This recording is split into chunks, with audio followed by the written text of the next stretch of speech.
the thing that I love about fiction is that because you're willing to share something and be open to that criticism, that you would hope that that your readers would be the same way. And that when they're challenging your ideas, that they're also being open to hearing what you have to share. And when we create a story that touches us here in our hearts, that what we're doing is we're giving ourselves the permission to hear those other perspectives.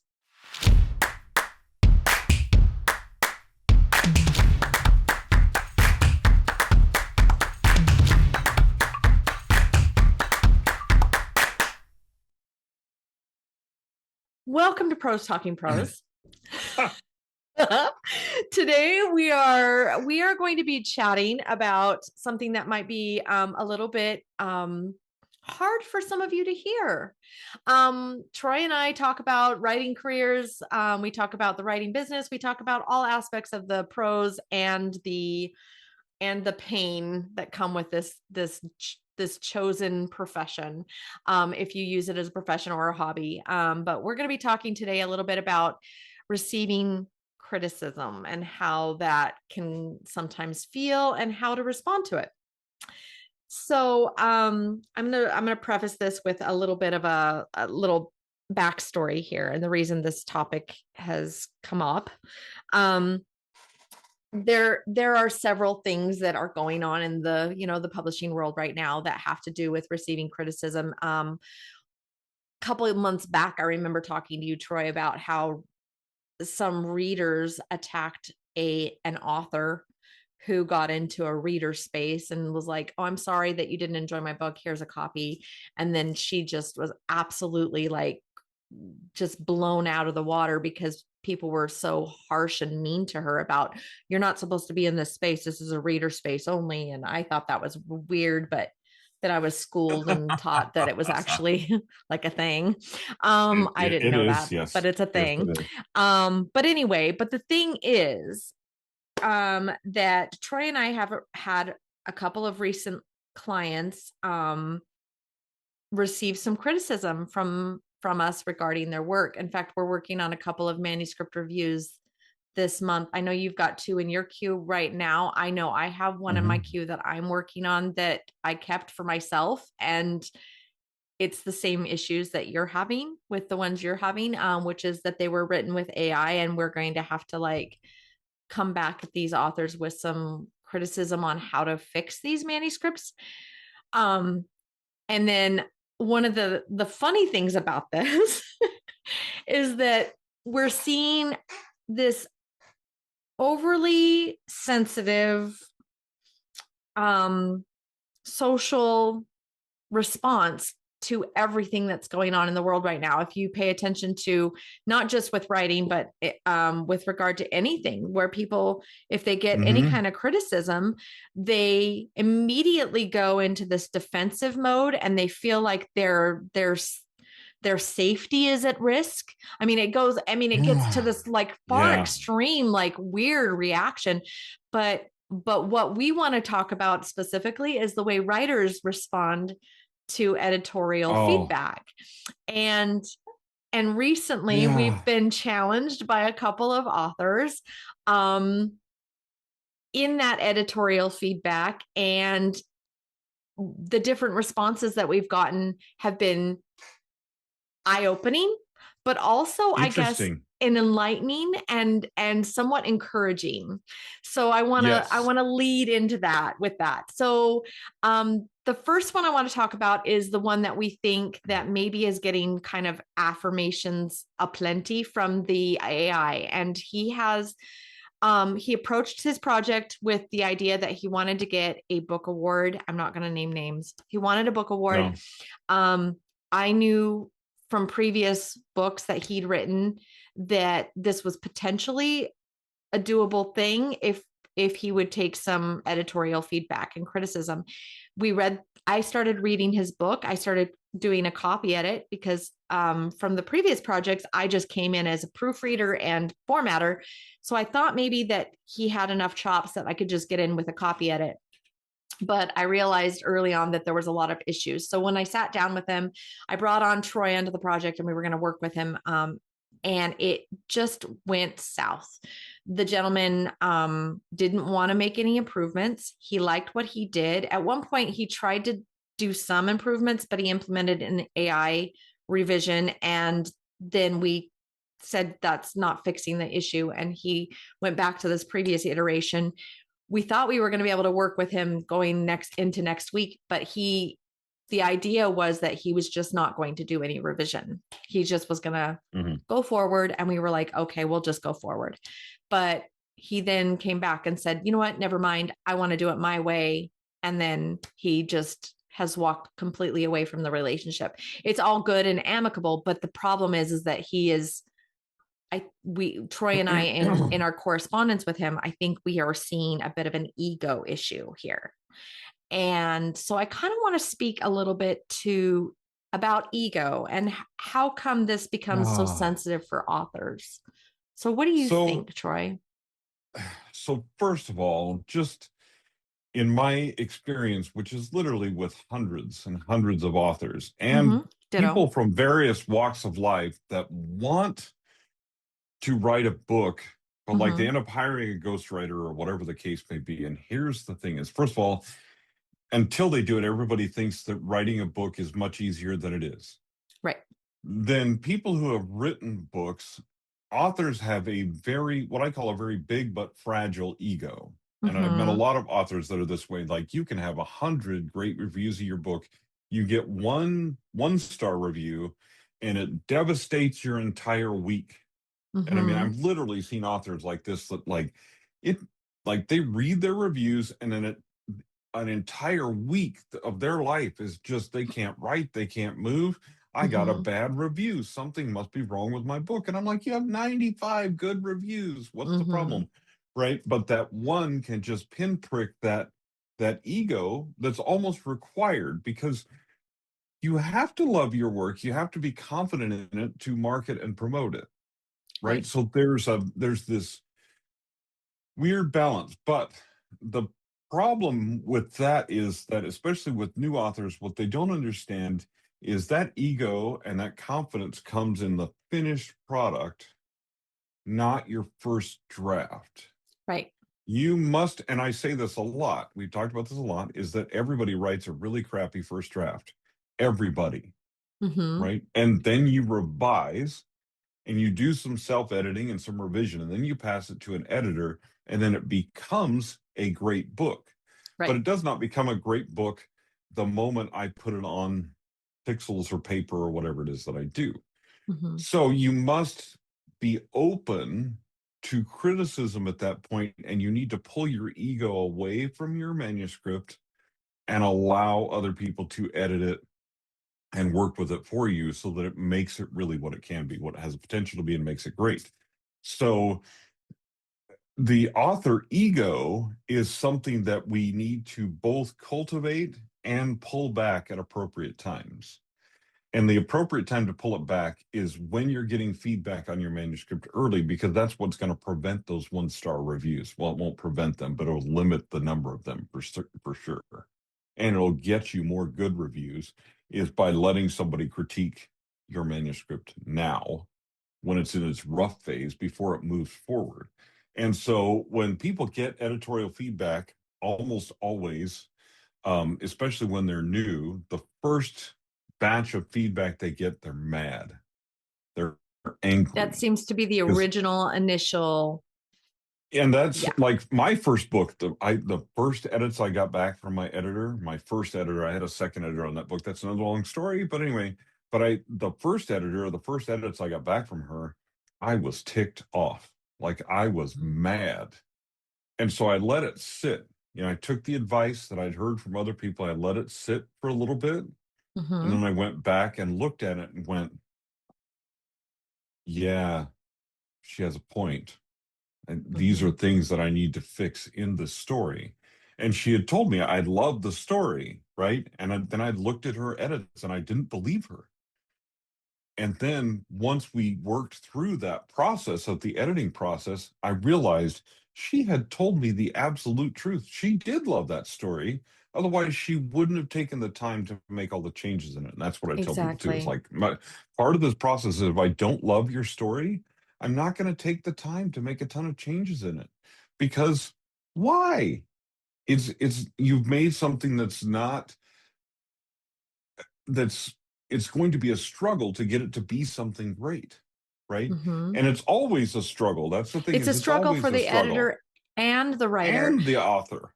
I want to use this as a good example. I have a good friend author, that I've been working with for some years.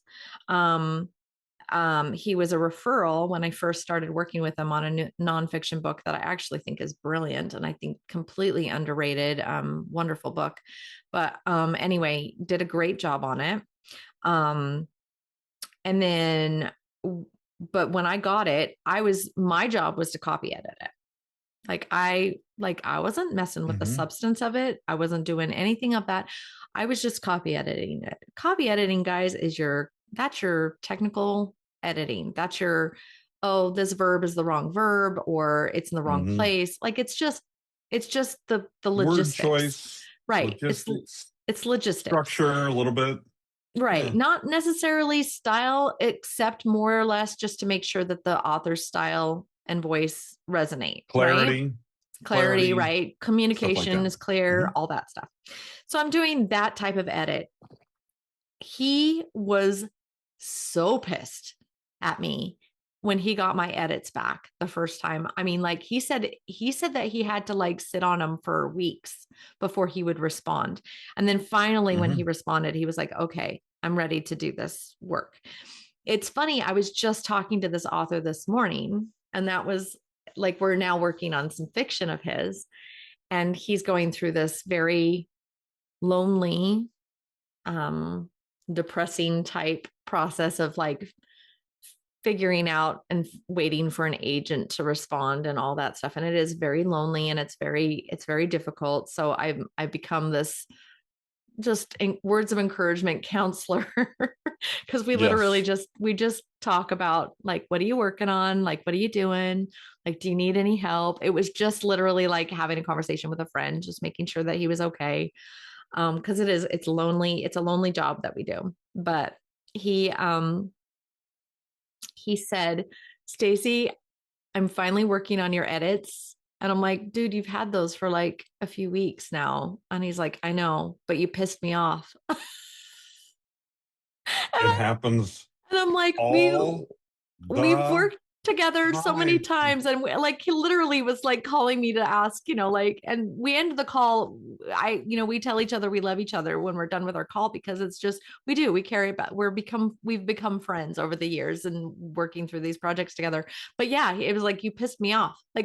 And what was so funny is like knowing full well that and in fact, he even said those very words, "I don't think you love my story. I think you're mad at me or you don't like this." And I'm like, "No, this is the third time you've had me read this book. What do you want me to do? Tell you that you're brilliant every time I read your book? I'm not going to do that. I'm just going to Yeah. fix your damn mistakes." Like that's pretty much just the job, dude. Because yeah, and a part of that is our job, and another part of it is like understanding that every time. In fact, I was just teasing Stacy this morning because I had her Yeah. edit an article of mine. And okay, if you've listened to us for any length of time, you know that me and semicolons in fiction are not friends. I very much agree with Kurt Vonnegut in that these are useless hermaphrodites in the middle of fiction, and all it proves is that you have an MFA and you went to college, And and I don't give a rip, I right? don't care. I And don't agree with that at Stacy, all. Stacy is fine with semicolons in I love fiction. them. You know, it'd be like if I put There's a in a time and a tarot place that bang I in love something. them. But anyway, No, so it's not. now, It's not at all like that. yes, it is because It is that's how it not. feels to me. That's how semicolons feel. Anyway, One of these days, but we're going to have a debate. in this case, though, it's a nonfiction article, and God, this is And recording, isn't it? he comma spliced the hell out of the sentence. And So this is a I fixed it. recording. And so I have to say these words on a recording, and I think I'm going to have regrets. But Stacy was right. And He so did I flip me left that off. semicolon in He but still I flipped did me off. as soon as we got on this call, I said, by the way, I saw your comment about the semicolon, and I flipped her off. And then I kept it in the store, in the thing, in the article, right? Because she was right. Okay. So It's here's the thing, like, okay. you think that we don't get mad It's when funny. we get feedback? Well, of course we do. We're still human beings. So it's like, yeah, we're editors, but we're also authors and writers, and we also get critique and feedback from our authors. Because I was telling Oh an author yeah. yesterday Yeah. when he had some pushback on some of the edits that I was doing, and I said, great, great, He was mad because about it. I want you to push back. I Hmm. mean, and he was mad. He was Initially, mad. when we started the call, he was mad. We thought we were going to get fired. Absolutely. And he has every reason on the planet to be mad because I attacked his story. But at the end of the call, what I told him was, if I didn't care about your story, I Yeah. wouldn't make all those corrections. I wouldn't take the time to make all those corrections. Why? Because here's the thing, what you have to know about editors, human editors, editors like us, is that we care about your story and Hmm. its success in the marketplace. So Exactly. we are operating in the best way we can with your best interests at heart, Right. because that is what we're doing. I want to make your story the best it can be so it can be the most successful possible in the marketplace with the help of your marketing and your efforts that you have to Hmm. put into things, right? Right. Like, but with all that, I really sincerely have my authors and my clients' best interests at heart. So when you say I'm hard on your manuscript, absolutely I am, because it's better for me to be hard on it than an Amazon reviewer later on. Okay. So Hmm. that's my take on that, right? But as authors, you just need to understand we really do care. If we don't care, we wouldn't do the things that we're doing. I told the guy yesterday, I'm like, there are way better ways that I can make a living. I can go cook Yeah. Kung Pao chicken at Panda. Yeah. I mean, there's easier ways than writing and editing to make a living. If I want to do something else, I can. The issue I have is that I have this incredible weird passion for story, and it's the only thing I want to do. Hmm. Right. But we really do care about you. Now, if you have an editor who doesn't care about you and treats you mean on purpose just because they don't like your story or they don't like you or whatever, Right. go somewhere else. Go somewhere else. But don't expect editors to be nice to you. I always tease Stacy that, I used to umpire beer league softball. I didn't do that to be popular. Um, those people are not happy with you as an umpire, no matter what you do. Like, whatever Right. call you make, it's wrong. So you Hmm. don't do it for validation, right? That's not the Hmm. reason you do those things. Anyway, that's not why we're editors either, for some kind of validation. Well, and that's just it. Sometimes I should say that it's a two-way street. Sometimes I'll get pissed at an author because they didn't take my critiques. Hmm. So and I even told that to, Craig, because yeah, he'll just tell me to stick it up my butt, and I have to swallow it. He's the boss, right? Hmm. So he'll do it his way, and that's the thing. And that's what we were willing to do with that other authors. We were willing to say, okay, we're going to swallow all of these feelings that we have about your manuscript. You're the boss. We'll just do what you want us to do. That's just ultimately what we Hmm. have to do. But the whole point of hiring an editor in the first place is to get that professional and critical, um I guess constructive criticism, right? Hmm. To get that constructive criticism that is going to positively impact your book. Here's the thing, folks. I think today's society has made, and I'm going to say this, and hopefully it doesn't piss too many people off, but it's made you soft. Because Oh. the problem with the AI and social media and confirmation bias and all these situations where you put yourself in a safe space and you get these positive feelings of, well, these people agree with me, so I'm right, and you're not challenging yourself in any way, shape, or form, there's no growth from that. And I'm going to go Hmm. back to the biosphere example. in Arizona, there's an experimental laboratory. I just threw my green stuff because I'm very expressive about my arms. There's an experimental dome. Pauly Shore did a movie called Biodome. But anyway, biodome, right? And biosphere. And what they do is they grow, and they have multiple environmental experiments that they're doing in that environment. And it's awesome because they can create and control the environment and create these really cool experiments and get some good results. Well, one of the things that they noticed in one of the spheres was that the trees were growing at exponential rates. They were growing really, really well, but the problem is they kept toppling over. And the reason was, and they couldn't, they finally figured it out. The reason is that they didn't have any wind. There was no wind in the biosphere. And so basically what they were doing is they were creating trees that were weak. The trees had no resistance. There was no conflict that was creating the bark. The reason trees, I know this is a weird thing. This is a weird segue, but I worked as an arborist for a while. Like, I wasn't an arborist, but I worked in an arborist office. I was like running their business and for Davy Tree in Las Vegas. And one of the things that they were constantly fighting are homeowners who would put stakes up against their trees to hold them up until they, were but they would never take the stakes down. And we were constantly telling them, you have to take the stakes down. And they wouldn't understand that the reason that they were losing trees is because they refused to take the stakes down, because the trees weren't getting strong enough. The wind and the resistance, the trees get stronger. It's almost like their bark is muscle. And that's what was happening in the biosphere is these trees are toppling over because they're not having this resistance. You guys, you yourself understand this about atrophied muscles. You understand this about our hearts. We don't work out our hearts, they get weak. We should know this about our brain. And we should understand this about our feelings and the way that we grow as humans and as a society. The way to get stronger is to be challenged.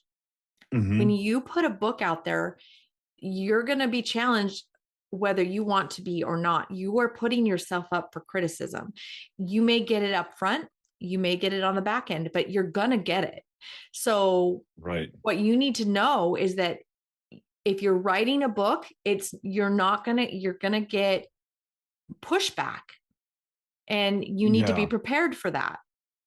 And the AI in this day and age with everybody, like, this is the part that's really kind of scary. And I don't want you to think I'm wearing a silver hat, but it kind of feels like it a little bit, is that I feel like AI is a little bit of a social experiment that is maybe pushing people into this cognitive decline, because people are depending more and more on this affirmative, like, biased opinion that they are the end all be all know it all.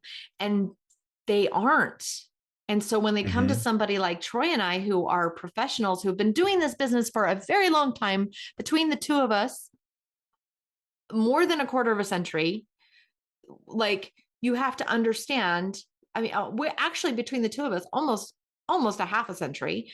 I will say that we, like, it's kind of scary, but really true. And you put those books in front of us and we give you an opinion and then get mad at us.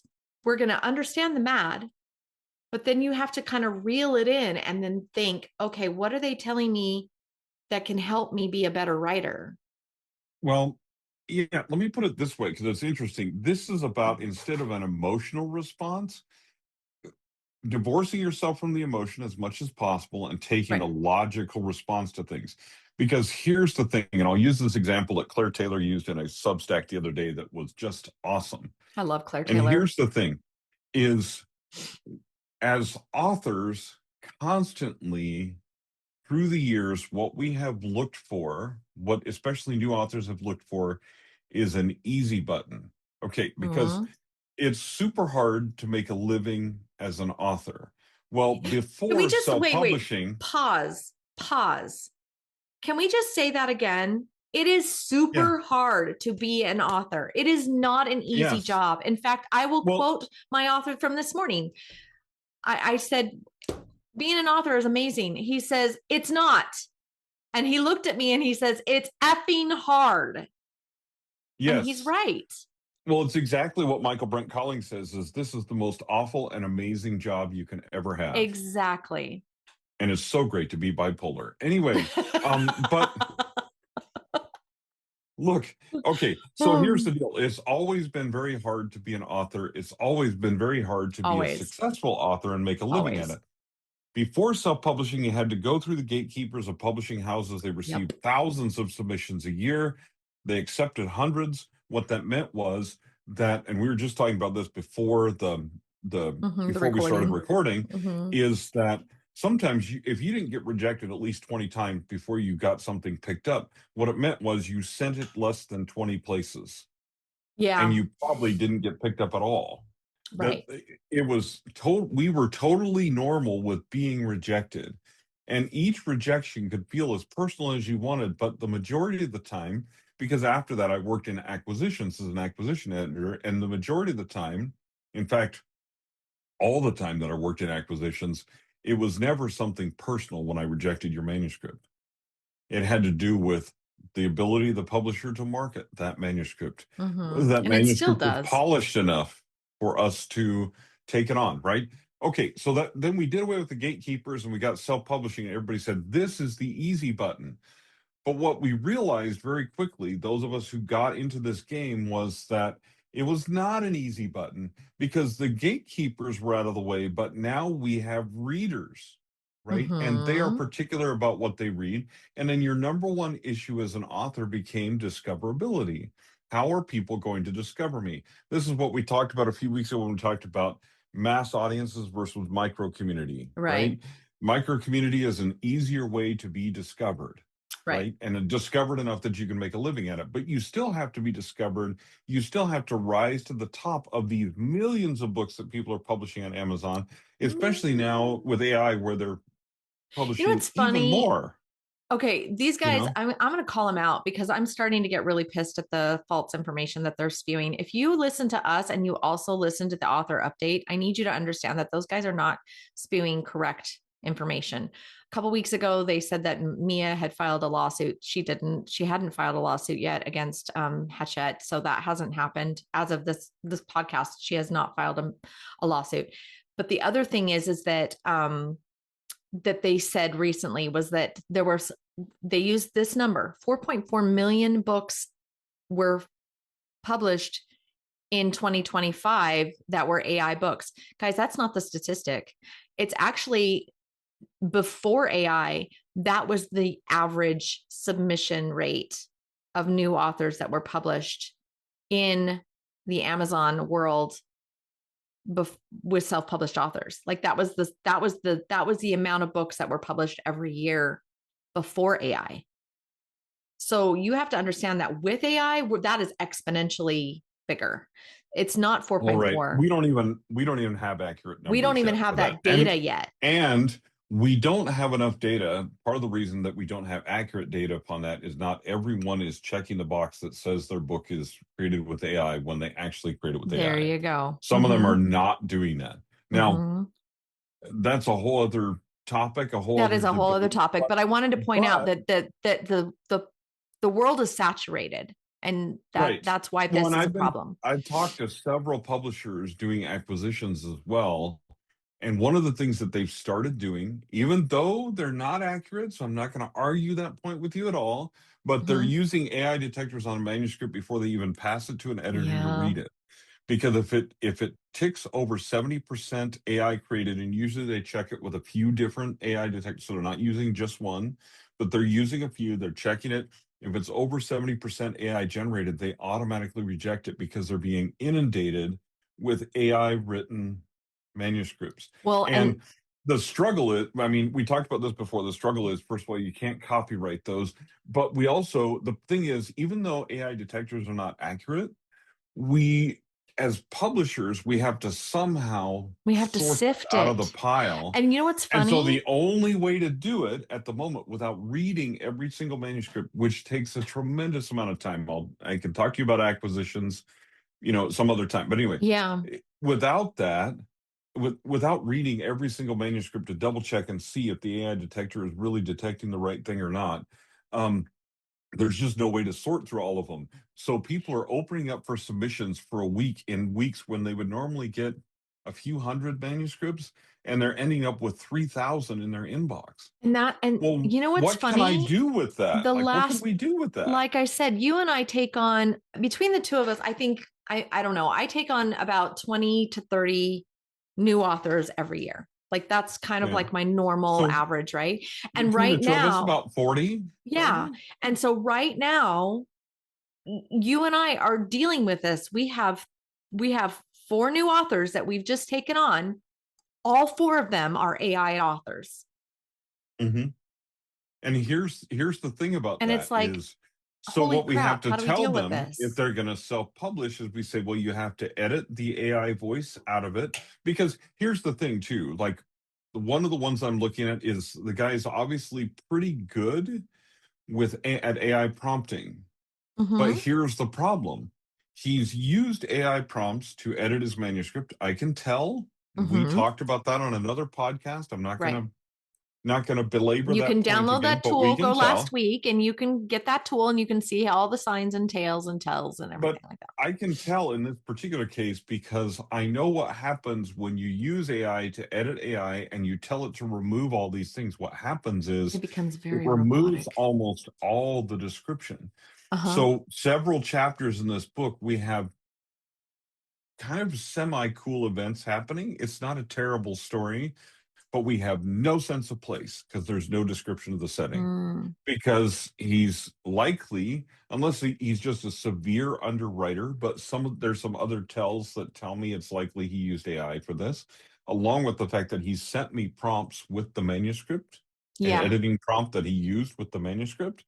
So um, in that particular case, what I know is that he likely used AI as part of the writing process. Fine, if you're going to draft with AI, just understand what you need to do to make it Mm-hmm. a To viable improve it. manuscript, Mm-hmm. to improve it. But also he used AI to edit it, which edited out all of the description and a lot of the voice. So there's not a super strong author voice. It'd be very difficult for me to edit this and to find the author voice because there's very little author voice there. Also, there are inconsistencies within the manuscript that are either normal human inconsistencies, and then he used AI to edit his manuscript and it just kept them, or they're inconsistencies introduced by AI.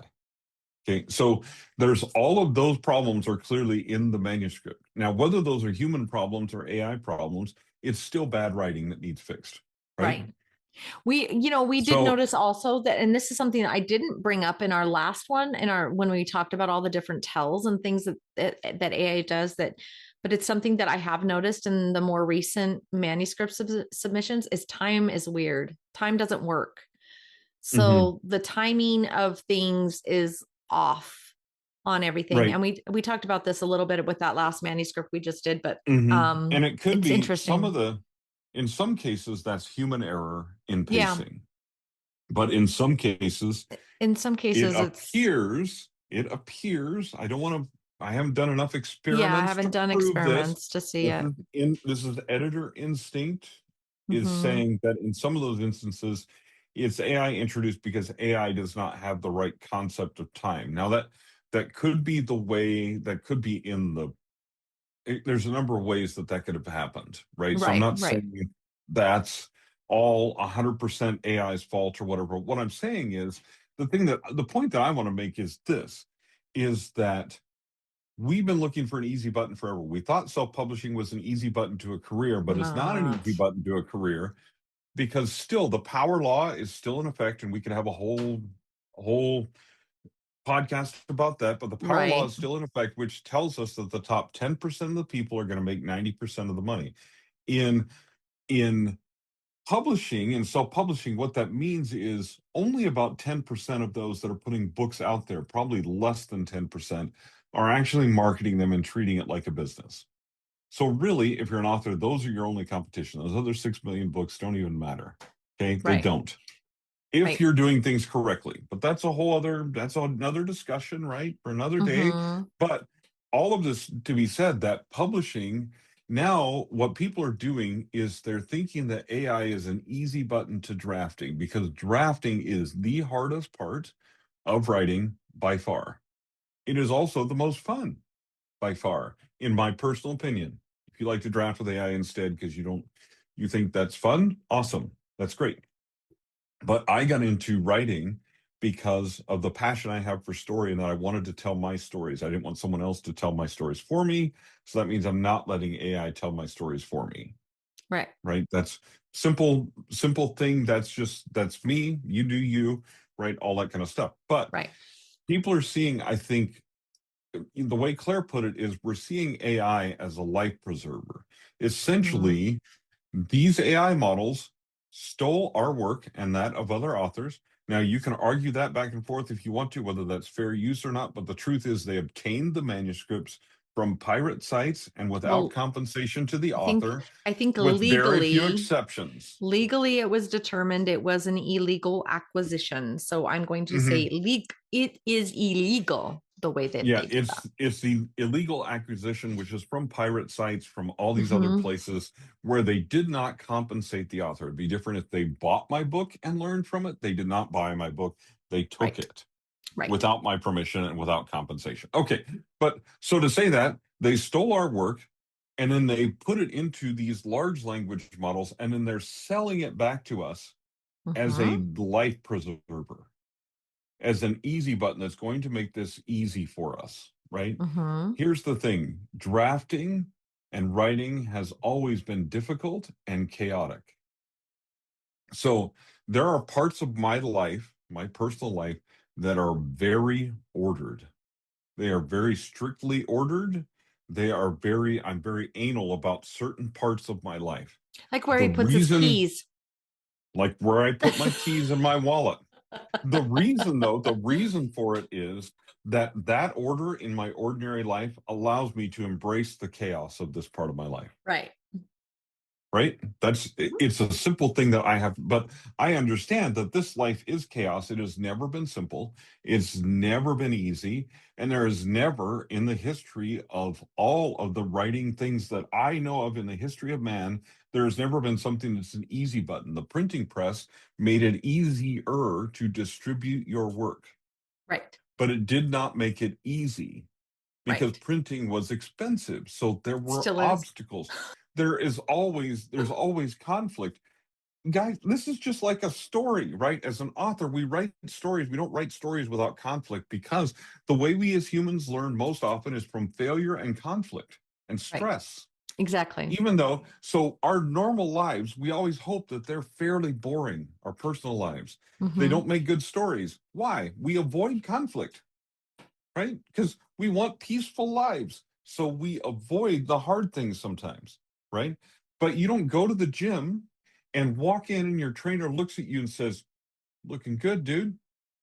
We're done for today. Go ahead and go home." I mean, Right. that, because what he does is, you as a when you're lifting weights and you're working out, some days you go in and you lift weights to failure. Mm-hmm. In Does that fact, sound yes. familiar? Yeah. Failure. Why do you do it to failure? Because you've completely exhausted your muscles, and we know from science that they'll rebuild and be stronger. Right. So you're pushing to failure. You as an author need to be pushing to failure. Mm-hmm. Some of your books and stories will fail. Mm-hmm. It's full stop. If you write long enough, some of your stories and your books will fail. Even the greatest authors that we Even know and we love and that we talk about all the time, like John Grisham, they've all had failures, all of They've them. all had turds. They've all had Every, failures, yeah. every one of them. You listen to And Andy Weir's story, you're going to hear failures. oh yeah. And Mm-hmm. look, this is a normal part of writing life. So the writing life is this ocean of creativity, which is filled at times. There's times when it's more peaceful than others, but for the most of the time, it is filled with chaos. And what you need to do is learn to write and navigate that, which is the equivalent of learning to swim in the ocean. Right. So if somebody hands you a life preserver, they toss off a boat and send it your way, you need to look at it Right. logically and say, is this a life preserver or an anchor? Yeah. Because you don't just grab it because somebody tosses it to you, And you right? You don't can't know who's ask on the other end AI. of that You line. can't ask AI because AI is going to tell you exactly what it thinks you want to hear.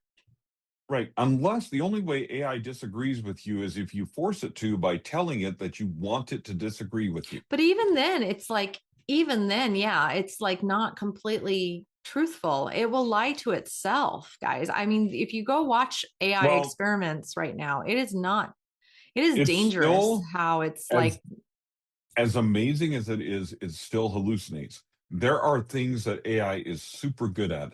As far as from humanity, like already a lot of the AI models surpass us in computation ability. right, in computation. Hmm. But we don't live by computation ability. No, we don't. The things that sets writers and set stories apart is instinct and creativity. And all of those things that AI does not do. How many times has a great invention been created by someone who's trying the same logical experiment over and over, and finally they get an idea and they try something completely different, and all of a sudden we have a huge breakthrough. How many times have you been writing a story when you're like, man, I'm trying all the conventional tropes and nothing is working in this part of the story? And your instinct, your writer instinct and story instinct comes up with something totally wacky, and you put that in the story, and that's what works. Look, Hmm. outliers Dungeon Crawler Carl, I'm going to use this example over and over. Yeah, I Okay. like it. AI cannot come up with that stuff. Okay. Mm-mm. It's crazy, right? There are so many outlier things and things that shouldn't work in that story that work. Station 11 is another one. If you follow logical story structure and the logical progression of the type of characters you should have and where they should fit in that story doesn't work at all. Except that when you watch it, it's amazing, right? Yeah. Because it breaks all these rules. We as editors have to see when you're breaking rules brilliantly and leave you alone and You let know you what's do it. you know what's interesting? I mean, back to this Andy Weir thing, because I think this is interesting. So Andy Weir has written something twice now, there Martian and Project Hail Mary, that has gotten international attention, right? What's interesting about that is it often opens him up to these criticisms, right? Like, and Hmm. if you Google the science behind Project Hail Mary, you'll see all kinds of people who have all kinds of different opinions, right? What's interesting is that Andy has thought about a lot of this information. In fact, a lot of it is not in the book because he understands story, right? You don't put all the science into the story. It's not about that. It's about the story. But he had to have the science in the background so he understood how things work so that he can understand how his world creation was going to work, right? Like Hmm. for example, Rocky, right? Well, what's interesting about that is that as I was scrolling through my morning routine YouTube, weirdness, one of the things came up on there about that there was like, this piece of science doesn't work. And I don't know what it was because I didn't click on it, but that was the title of the the title of the video. What was interesting is that when I scrolled into the description, it actually says, but it's okay. And that was one of the things that I loved about it, was because I was like, you know what is interesting about this, and why I think Andy is totally fine making mistakes is because it's fiction, folks. And when we write things and we open ourselves up to failure, like Troy said, what you're doing is you're encouraging that inner that interconnectedness that brings us all together and that allows and invites conversations. And Hmm. ultimately, that's what we were saying with our author yesterday, is that once we got past the I'm pissed at you guys, and we came back with them with we care, and that's why we're here. And he Yeah. understood that we were open to hearing his information and discourse, and that we would change our opinions and help him communicate clearer so that he got his message through. That was our job. Everything kind of opened up. It's like the clouds Mhm. parted and The everything opened. conversation The opened up. conversation opened up. What I said in that conversation also was that even though he probably doesn't know this, and I hope he doesn't hear this conversation with He you, might. but He might. So be if careful. he does, if he hears, he'll hear that I have different political views than he does, probably. Right? I mean, Different I than mine too. yeah, Yeah. different than Troy's, one of my best friends. Like Yeah. like you have to understand. But what's interesting about that is that the conversations that I have with Troy is I open myself up to hear what he Hmm. has to say. And he has changed my opinion about many things. I don't know if I've ever changed his, but I will say that like I'm Oh no. open to listening to him. Yeah. And what that does for me is it helps me grow as a human, right? He needs Hmm. to know that the reason he's writing this story is he could do that. The thing that I love about fiction is that because you're willing to share something and be open to that criticism, that you would hope that that your readers would be the same way. And that when Right. they're challenging your ideas, that they're also being open to hearing what you have to share. And when we create a story that touches us here in our hearts, that what we're doing is we're giving ourselves the permission to hear those other perspectives, right? Right. and that Exactly. and that challenge, that conflict, that openness, that willingness to go, ooh, there's push and pull here, that the to make the bark stronger, what we're doing is we're becoming societally better. I think Right. that the problem that I'm seeing with AI and this constant affirmative, like, you're great, you're wonderful, you're perfect, and then having that author leave us yesterday that said, I'm going to do this on my own because I think I can do it better on my own without any kind of challenge. I think that ultimately what made me sad about that is seeing that the growth and the conversation halted. And he literally told us in his own words not 2 weeks ago, I don't want to be a better writer. Hmm. And that And to that was me, the foundation of the sadness of that conversation. Because right. I'll be honest with you guys, that conversation broke my heart. It did. There was about Yeah, like for like about half an hour, like you did. Well, I you kept couldn't coming back really, and forth with me. Like, yeah, you were like, I don't I want, couldn't, I don't I know how couldn't to really approach function because this. I'm Yeah. like, I don't know how to approach someone who says, thanks for all of your efforts, but I really don't want to learn. Right. And that was I mean, ultimately what he was that's saying. hard. That's hard for me, right? Because it's not because you have to learn from me. I mean, if he had said, "I'm going with another I'm editor going to a because I different like him editor. better," Yeah. Then I would be like, I would have okay. been great. But when he went on his own, He said, I'm going it's on my just a own. different thing. But I want to use another example other than Andy Weir because I want to Okay. use one that's like, and we've talked about it before. Dan Brown. Oh, yeah. Okay, I'm not a huge fan of I Dan love Brown's Dan writing. Brown. Now, Stacy loves Dan Brown. I'm not a huge fan of his writing, but the man is brilliant. Hmm. Okay, from a lot of the marketing standpoint and things like that, and his publisher was brilliant. And Hmm. some of you will recall when the Da Vinci Code came out, which is a fiction book, by the way. Let me Right. just make this clear.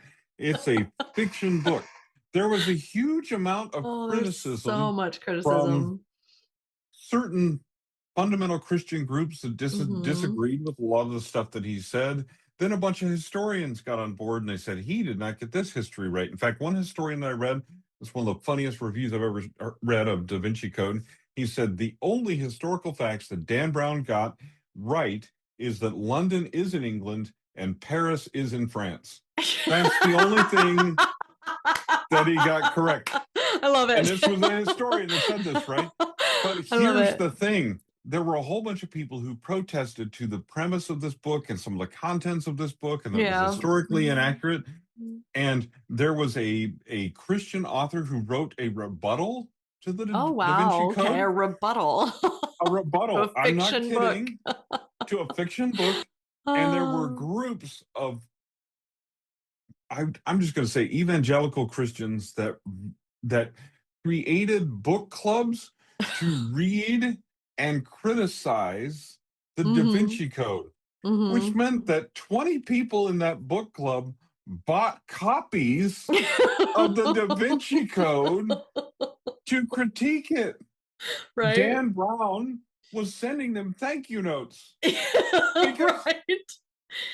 And then they were dude, posting their I criticisms, mean, which were boosting the please, views and boosting the please, sales. And if you want to take one of my books in your book club and critique it and spend your time critiquing it, please let me know. I'll even offer you a discount if you buy right, 50 copies right, because I'm still going to make money. And right. you're going to be talking about it to all your friends. They'll be like, I have to read that book too. I heard it was terrible, right?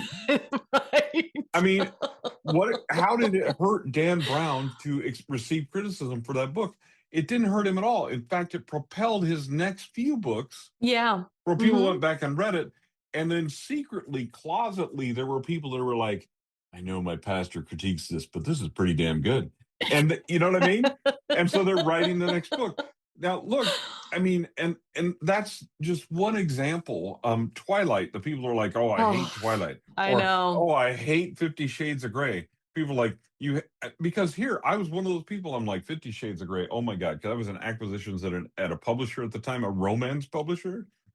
So we got submissions that were 50 shades Oh of every color you can dear. imagine, including 50 shades of fuchsia. By the way, if you're the person who sent that in, I really still want to talk to you. But anyway, um, but anyway, but so I was like, hey, there's a whole bunch of criticism to this book. How bad could the writing actually be? Bad could it be to get to Right. this level and be selling to this level? So what did I do? You went and I bought it. read the book. Yep. I went and bought it and read the book. So there were just as many people buying it, reading the book. They go, I got to see how awful this thing really is. And, but I mean, E.L. James took the money, Yeah. right? Because that's Hmm. what happens. So, first of all, just understand you're going to be critiqued regardless of how good or bad your book is. If it Yeah. takes that kind of viral path, you're going to be critiqued. But also, that critique doesn't mean that you're not successful, that you're not making money. Right. I mean, And that's it now if your book also, is bad because you didn't have it edited and it's just this awful thing. But I mean, truth be told, E.L. James hit the market at the right time, uh-huh. precisely at the right time, with the right content, the right book for a group of female writers or female readers who were looking for fiction You exactly know like what? that. I would take this one step. I will take this one step further because I will say that in those critiques, it will be it would be tough to tell me that E.L. James didn't learn something from that and grow from it Mhm. and become a better writer. Because Yeah. in all honesty, I think that's what ultimately happens, right? Hmm. Very rarely do you hit something out of the park with your debut novel. I am looking at a unicorn right now. Actually, I just bought this, Theo of Golden, Alan Levy or Levi. I'm pretty sure it's Levy, but I'm not sure. But this is his debut novel. I'm not sure if this is the first book he's ever written, but he is calling it a debut novel. Right. And the thing that you guys need to know is this is a unicorn. This is rare. Very rarely do you hit the New York Times bestseller list with your debut novel. Um, but I'm willing to bet you that he's probably written other things, Oh, yeah. received critique, but I also know he went through Simon and Schuster for this book and he's been edited. And Mhm. there was a degree of ego swallowing in that. And I know Mhm. that because he's an attorney, a judge, a singer, and a songwriter. All of those are meaning that Come with critique. he's got ego. Well, Every also, single one of those. it also means though every single one of those professions comes with critique. Right, exactly. Every single one of those. Exactly. I mean, I think of Anthony Doerr. Okay, all the light we Oh cannot yeah. see, all that Mhm. stuff, right? I Yep. know for a fact because I know him that Mhm. he wrote and self-published 10 books before that one got picked up and went viral. And Andy did too. Andy Weir did too. That is not, ladies and gentlemen, that is not overnight success. Yeah, That is a 10-year path to overnight success. exactly. or a Exactly. longer path, sometimes 20 years path to overnight Mhm. success. It- Mhm. Here's the thing, though. I guarantee you that along the way, because I know this for a fact too, I know that Anthony Doerr was in critique groups. I Mhm. know that he got edited even in his self-published novels. I know that he worked very hard on his craft of writing. I Right. know that he debated about genre and pushed through a lot of different changes in the And probably, marketplace and push through like those things and pushed against norms. and pushed against norms, Mhm. absolutely. And wrote a book that the reason it's successful is not because it follows a formula that everyone loved, but because it's an outlier. Right. And that's exactly what Okay. Macmillan says they're looking for, right? Exactly what Macmillan says they're looking for, exactly what I'm looking for when I'm reading books, right? I Mhm. will I Exactly. will edit any book that you create within reason, right? Right.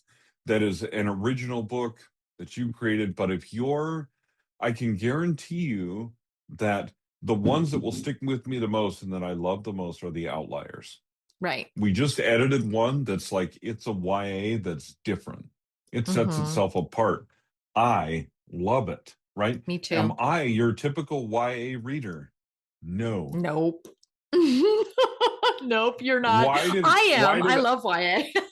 why did I agree to take on this project though? And like we did it in a unique way. I've started doing this thing with authors. It's a guided rewrite. It's super fun. It also speeds up the editing I process think it for most people. we used her as an experiment and it worked really well. It It worked works really super well. well. So now we're doing it with a couple other clients. To me, it's actually a great method. Mhm. Tends to save the clients some money. It tends to be faster. It's easier to work into my schedule. There's all Mhm. kinds of advantages to it. Yeah, it's working So really anyway, well. but the point of that is the reason I took on that project at all was because I read her book and I loved it and I saw the potential that it had, but I also saw major plot problems. And we rewrote the entire outline. The very first session, the very first guided rewrite session that we had together, rewrote the entire outline. It was great. So, but by rewriting that outline and reworking it, this is someone who's been through she's written a draft of this like 5 or 6 times. Yeah, This was the before we even last brought it one. to Troy, I'd read it 3 times. Like we'd gone through 3 Yep. different rewrites. And So I just was this not the right was, person. Troy got it to where it needed to be. It was good. I just did the copy yeah, edit and I cannot wait for this thing to come out. It is going to be the thing is though, it was hard on phenomenal. her. Yeah, it was. Like Mhm. that first session of rewriting her outline and me going, nope, I know you love this part, but it doesn't belong Yeah. was hard, right? Mhm. She didn't love that. I didn't expect her to love it, but that it wasn't about her loving that part of the process. It was about when we came down to the end of the book and she went, I love this story Yeah. now. It makes me That cry was looking at her that was worth it. reactions. Yeah. Oh It yeah, would I that would made it just worth it for me. That made it gives me worth the goosebumps. whole effort that we put into that, right? As Mhm. an experiment was to see one author come out and say, that was amazing. My book is so much better. It's so good. I mean, oh, it just makes me so happy, makes my It's heart super goosebumpy. happy, I have right? It's goosebumps. I love goosebumpy. it. Yeah, But I I love it. mean, this is the point, guys, is that through that criticism and through that process, we took her book from what it was, which was, I mean, it was just had It was plot it problems. It had just good was not, it had it good didn't start in bones. the right place. It had good bones, but it didn't start in the right place. There were some continuity issues and some things like that. And we worked through all of that together. And the result is she has an amazing story. And is it perfect? Probably not. And will she still get criticism? Yes, she will. Probably. Yeah. Yes, she Well, will. especially she's in education. So Mhm. when you're in education, people have an elevated standard for you. Mhm. Um, Mhm. that's kind of silly, but they have it anyway. They do And anyway. so she's going to get criticism from those around her. Absolutely. We Okay. hope she does. If she does, that means she's out in another audience That that's she's not reached her beyond her own. audience. By the way, Mhm. if you're getting mostly good reviews and you get one star review, what it usually means is you finally reached outside of your ideal audience and someone's read your book that it was not ideal for, and they've got something to say about it. So And that's that's cool. awesome. Embrace those. And sometimes those are kind of fun. You get some, we've talked Yeah. about that before, where you get some kind of some fun reviews and you can almost use them as marketing. Like, hey man, Yeah. thanks for I have that. I've You had a know? few clients use them as marketing, Yeah. but yeah, so I mean ultimately I guess what we want you guys to know and love about this particular episode of Pros Talking Pros is that we want you to stop worrying so much about getting that criticism and worry about more what to do with it. I Hmm. love the clients that we work with that say, okay, yeah, ouch, that are open enough and feel safe enough to tell us that they're mad at us. Hmm. That's always Well, great too, but also that are willing to hear us out and then be willing to move past it. That's right. The client that's we had so yesterday is a amazing. perfect example because he said, I was so mad at you. And then he goes, I spent the entire weekend rewriting all Reading. the character arcs and reading up and understanding what you were talking about. And all of a sudden it was like, and I was just literally at that moment, like he could see me. I was yes. Yeah. It's Like, because this he's is what like, I want you to do is I mhm. understand. I'm a harsh editor. I give it to you straight. But what happened was he went, I read all the things you said, all that kind of stuff. And now I went and read up on this. I studied this and I rewrote these character arcs and give me about a week and I'll have some more stuff back to you. Boom. That's It's the reaction we amazing. need because instead of just having that emotional reaction, he decided to take action. He took action. Hmm. He took action. And that ultimately is what I want you to understand and know about this business is Troy is right. It is not an easy job. This has never been an easy job. I don't think anything that's worth anything in this life is easy. And that is something that we all need to understand is that while this AI thing makes things easier, it is not a solution to remove the conflict that we need in our lives to be better people. And, while it may make some aspects of our jobs easier in some ways, it ultimately can probably prove to be more troublesome than it needs to be.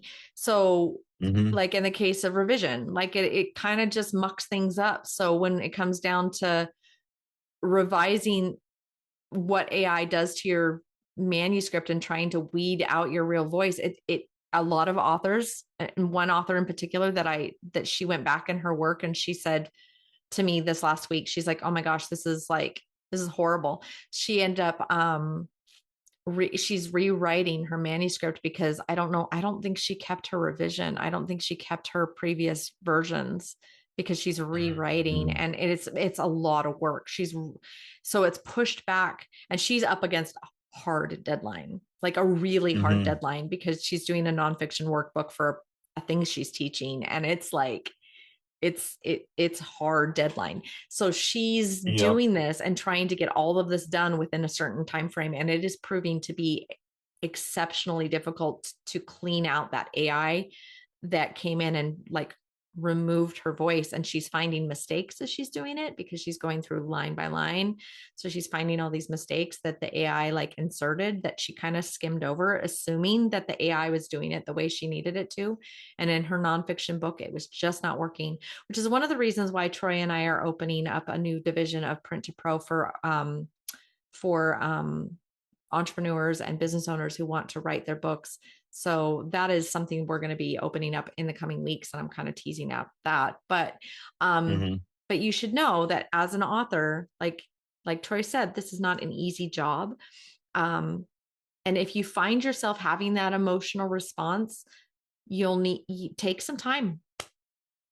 It's Oh yeah, okay. for sure. Take It some is. time. Oh, so honestly, it is okay to take your time and to get back to your editor with changes because you are mad. Mm-hmm. Mm-hmm. Don't respond to those changes when you're in an emotional state. Do it when you're in a logical state, if at all possible. I Because did what you want to look at is like, oh, it sounds like this person really hates my writing. No, look at what they're actually saying. look what they're saying. Like Troy and I were talking before we started recording, and I was telling him about another client of mine it's kind of the one that stings the most. We all kind of have one of those, that kind of sticks with us. And this client in particular, I can't even remember her name, but I do remember her story. And I really, really liked it. And I wrote a critique. And in my critique, I was challenging her about the motives of her protagonist because I didn't see those motives. I didn't understand why she was in particular scenes. I was like, what even brought her there? Like, why would she even risk her life for that if she wasn't even like it had nothing to do with her story. And she did not like that. She did not like me. Something rubbed her wrong. And I got a very abrupt thanks, but no thanks. And she walked away. I actually ended up, I think she was so mad at me. She asked for part of her money back. Like, and I think I even gave her some of it back. She was not happy with me. Um, it was a really bad, it was one of those stingy, like I didn't do anything wrong, but she was mad at the critique, you know, and she Right. responded emotionally. I think that if she would have stepped back, had the conversation with me, she would have found that I actually really, really loved her story and I just wanted to make it better. I don't know if she ever published that book. I don't know if she ever published it. I don't know. I don't know if it's out there, and if it's done any good. Um, I would like to hope that she did, but I would probably bet that if she did and if it's doing well, she did some rewrites, you know, but Mhm. otherwise she's just setting herself up for failure. But there's another good story about this with the whole Milo situation with the age of Sagittarius or whatever age of Scorpius or Scorpius something. Anyway, there's a book that's kind of gone viral Oh because yeah. yeah, it was Mila. I think her name was Mila. And then she put out the book. Um, so Audra Winter, I think is her writer name. Anyway, she put the book out. The book performed poorly because it wasn't edited. She blamed her editor. That's where I got mad. She blamed her editor, said she was doing a rewrite, republished it. It again got poor reviews because I don't think she learned anything. I, and in the process, she's Well, like changed her, like her sexual identity. It's like, it's affected her in such a way that she's no longer Mila. She's now Milo. And then like, and now he's out there telling the world that he's, you know, this fabulous writer, but yet he still pulled his book again, like for the part second of time. this part of this is like the lesson in that is that you need professional help. The Right. lesson is not should not be that if I just go through and rewrite this again myself, it'll be good. Right? Yeah. And Because I think that's think he not the hired an answer. editor, but I think that the editor, I think he hired the editor, but I think that again, it's one of those things where, especially in self publishing, I said it at the beginning and I'll say it again is that you're the boss. So Hmm. ultimately, you can tell us, this is what I want from you. Don't give me anything more. Don't give me anything less. This is what I expect. And then that's what we're going to give you. But if you open yourself up initially and say, can you please give me your honest feedback? Expect that you might have an emotional response. Well, yeah, if you ask for my honest feedback, you're going to get it. You're And going to get it. as an editor, really, that's our job. Right. Right. That's our job. Right. So yeah, I mean, but yeah, guys, don't get hurt over the criticism. If you can, have Use your it to emotional grow. reaction and then back out and look at it logically and use it to grow and understand that we as editors are not perfect either. No, So if you have pushback to our edits, I'm actually happy about that. go ahead and challenge us. Right? Please challenge I us. love the story about me and that lawyer client of mine where he and I had our 3 hour discussion about the interrobang. And it was just like he was challenging me. And I'm telling you guys, I never sweat so much in my life. I mean, I was up against a lawyer and on the merits of an interrobang, and I was like, "Oh my gosh, I'm gonna die!" But it was amazing, and it strengthened our friendship and our relationship as a professional relationship too. Like we have a much deeper working relationship now because we understand where each other comes from on certain things, and Yeah. It makes things better to have those conflicts. It makes things better as long as you're willing to grow and learn from them and not close yourself off to those opportunities. I think that's where I think that when you close yourself off to those opportunities and you reject that criticism, that you will find yourself stunted. Right. So, yeah. So I guess that's the moral and of the story today. Yeah. Yeah. So anyway, we hope that that gave you guys something to think about. Upcoming for Pros Talking Prose and Print to Pro, Troy has got an upcoming class on character arc. It is the date on that is I think it's the April 21st. 28th, I think. 28th. Oh yeah, fourth Tuesday. So it's the 28th. Next week on the 16th, I will be teaching the power session on profitable pages. If you want to register for those, you can go to our website, Pros Talking Prose. Oh no, not Pros Talking Prose, printtopro.com, and you can find those links. They are free. They are live. If you register and you can't make the live class, you'll get a replay. And they're very helpful in working on your craft. Troy works on the craft lab. I work on the power sessions, which are our business focused. So if that is something that you're interested in, you can sign up for those. We have an upcoming Feldheim writers retreat that's coming up in October. And then you can also find that at the Feldheim writers retreat. Is it writing retreat or writers retreat? I think it's writers retreat. Writersretreat.com, I believe. Yeah. But we'll put the link in the description.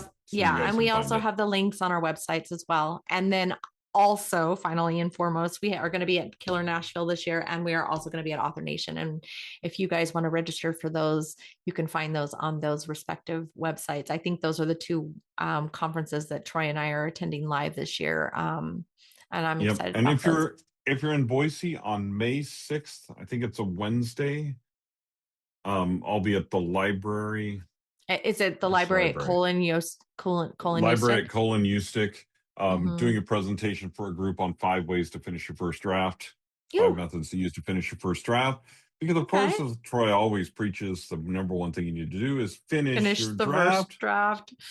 So if you want to come in and hear me talk about I should probably go to that. I have a draft I need to finish. Yeah. Oh, and then also Becca, the lovely, beautiful, wonderful Becca Syme, the illustrious, she'll be also joining us at Feldheim, but she'll also be in Boise in October for a pop-up. Early October. Yep.